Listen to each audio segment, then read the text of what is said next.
Assalamualaikum warahmatullahi wabarakatuh. Bismillah, alhamdulillah, wassalatu wassalamu ala rasulillah Sayyidina Muhammad ibn Abdillah, amma ba'du. Sahabat mahasiswa PGMI yang baik hatinya, bagaimana kabar kalian? Tentu saya berharap semoga Anda sehat afiat dan selalu tetap semangat. Kali ini saya akan merupakan Q&A atau tanya jawab seputar PGMI ya sahabat semuanya. Sebelumnya mari kita berikan salam PGMI dulu. Salam PGMI, berkarya, berbakti, mengabdi, bikin happy. Baik, terima kasih setelah kita berikan salamnya. Selanjutnya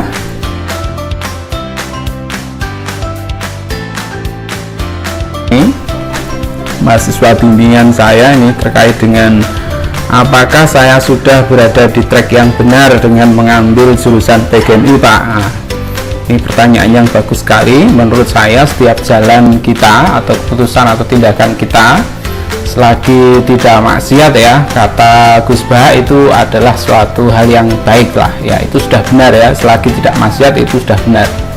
Tentu mengambil jurusan PGMI harus kita yakini adalah sebagai jalan yang diridhai Allah Subhanahu wa taala.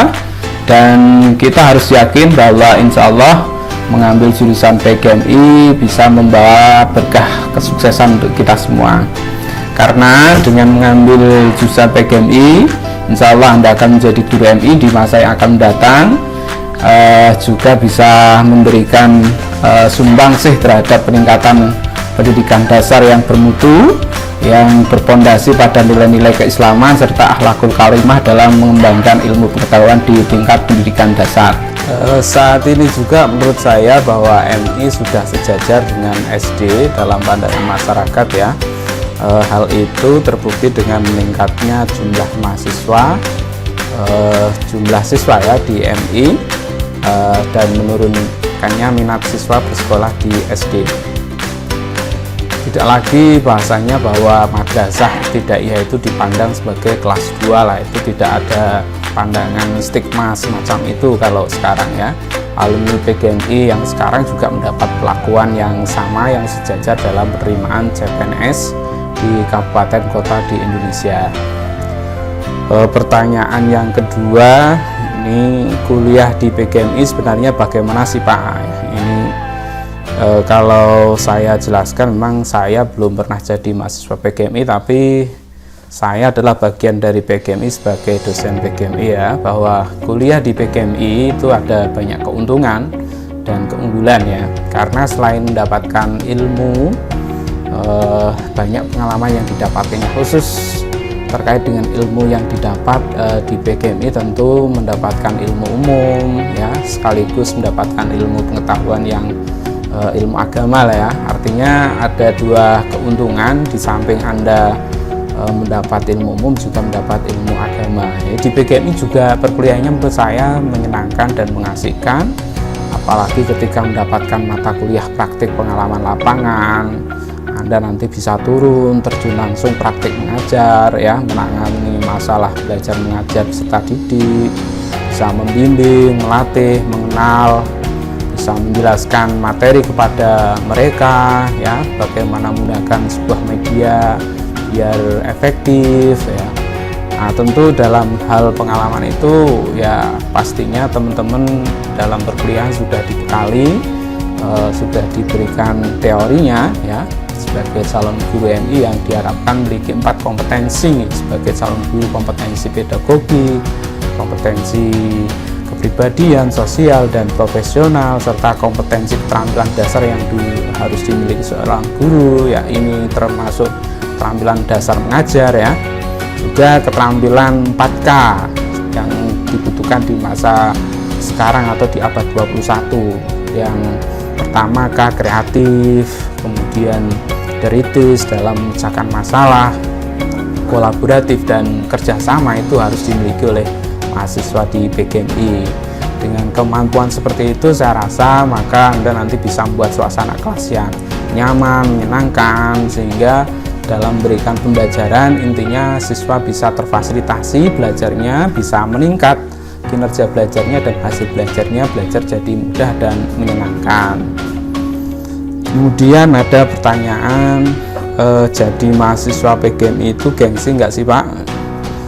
Oke, kalau saya sendiri belum, ya menurut saya ya, jadi mahasiswa PGMI sih nggak usah gengsi. Menurut saya sebagai mahasiswa atau calon guru MI itu sendiri harus kita tanamkan pada diri kita bahwa calon guru MI adalah insan yang hebat, insan yang memiliki kemampuan yang luar biasa, karena di PGMI nanti banyak kemampuan dan keahlian yang akan didapatkan. Ya intinya jangan gengsi dan jangan malu untuk mengakui kalau kita ini adalah jurusannya PGMI, kita bisa sukses dengan mengambil jurusan PGMI. Jangan minder ya dengan hanya gelar sarjana guru MI, justru kita nanti harus lebih bangga dan cinta pada PGMI, karena guru MI itu multi talenta menurut saya. Dia menguasai semua mapel, termasuk mapel agama, mapel umum ya. Mapel agama ada mapel bahasa Indonesia, matematika, IPA, IPS, semuanya dikuasai, termasuk mapel rumpun PAI, Al-Quran Hadis, Akidah Akhlak, fikih, SKI, bahasa Arab, semuanya diberikan dalam perkuliahan PGMI. Selain itu saya yakin bahwa jadi mahasiswa PGMI itu tentu banyak keuntungan karena mendapat pembelajaran bagaimana menggunakan media, memainkan alat musik, berolahraga kan, karena ada mata kuliah pembelajaran seni, pembelajaran olahraga, semuanya lengkap lah, bernyanyi, menari, dan keahlian lainnya. Oke ya, saya lanjut pertanyaan berikutnya, bagaimana sih Pak kok bisa ya jenengan jadi dosen PGMI? Ini terkait pertanyaan khusus untuk pribadi saya, sebetulnya jawaban singkatnya ya itu adalah takdir Allah lah. Sebagai muslim yang kita tahu bahwa kita alirannya adalah Aswaja Al-Asari, ya kita harus yakin bahwa kita harus percaya pada Allah. Rukun iman yang keenam adalah percaya pada qada dan qadar ya, atau ketetapan Allah pada zaman azali, itu harus kita yakinilah ya. Qada yang dimaknai sebagai sebuah ketetapan kelak kita akan menjadi apa, sedangkan qadar yang bisa kita maknai sebagai realisasi Allah atas segala qada terhadap diri kita sesuai kehendaknya, itu harus kita yakini. Dan kita harus tahu bahwa qada itu yang sering kita artikan sebagai takdir itu kan dibagi dua ya, ada takdir mubrom dan takdir mu'alaq ya. Dalam perspektif melihat takdir kita harus lengkap lah ya, dalam perspektif takdirnya perspektif Allah, takdir dalam perspektif malaikat, dan takdir dalam perspektif manusia, ini harus dibedakan. Baik ya, jadi intinya saya jadi dosen PGMI karena 5 tahun sebelumnya kan saya bergelut di dunia yang sama ya, artinya saya bergelut tidak jauh dari dunia PGMI. Artinya saya dulu juga kuliah terlebih dahulu di S2 Pendidikan Dasar UPI Bandung ya, yang secara alumninya S2 Pendidikan Dasar itu diproyeksikan salah satunya bisa menjadi dosen baik di program S1 PGSD maupun S1 PGMI ya. Alhamdulillah ini atas doa dan usaha dari orang-orang yang terbaik bagi saya, khususnya orang tua, itu yang saya yakin itu juga merubah, bisa mengantarkan takdir saya menjadi dosen PGMI. Pertanyaan yang terakhir ini, terus masa depan mahasiswa PGMI bagaimana sih Pak? Ini kalau menanyakan masa depan itu sebetulnya tidak ada yang tahu ya, karena pada dasarnya masa depan yang tahu hanyalah Allah SWT. Tapi kita bisa merencanakan masa depan. Insya Allah prospek PGMI sudah semakin baik, sudah ada kesetaraan lulusan PGMI dengan lulusan PGSD, sama-sama bisa mengakses sebagai guru SD juga ya, tidak hanya bisa mengakses MI tapi SD juga bisa.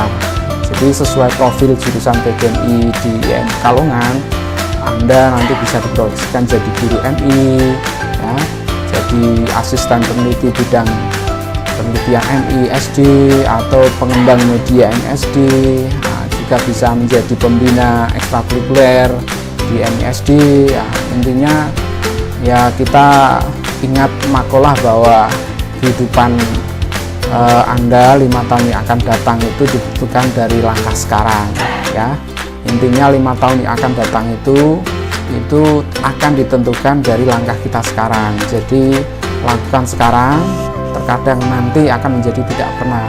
Menurut saya kita coba pakai makolahnya Hakim ya, yang dulu kita pernah dengar ya, 3M, mulai dari diri sendiri, mulai dari sekarang, mulai dari hal-hal yang kecil ya, itu bisa ditambahkan 1M lagi, mulai dengan bismillah ya, bismillah, terus dari sekarang, dari diri sendiri, dari hal-hal yang kecil. Insya Allah Anda semuanya akan sukses ya. Saya kira itu teman-teman, demikian sahabat semuanya, Q&A atau tanya jawab seputar PGMI. Insya Allah Anda akan dapat menyimak video saya yang lain ya, bukti-bukti terkait dengan kesuksesan alumni PGMI yang juga sukses menjadi guru SD ya, menjadi PNS guru SD di wilayahnya masing-masing. Terima kasih, semoga bermanfaat. Wassalamualaikum warahmatullahi wabarakatuh.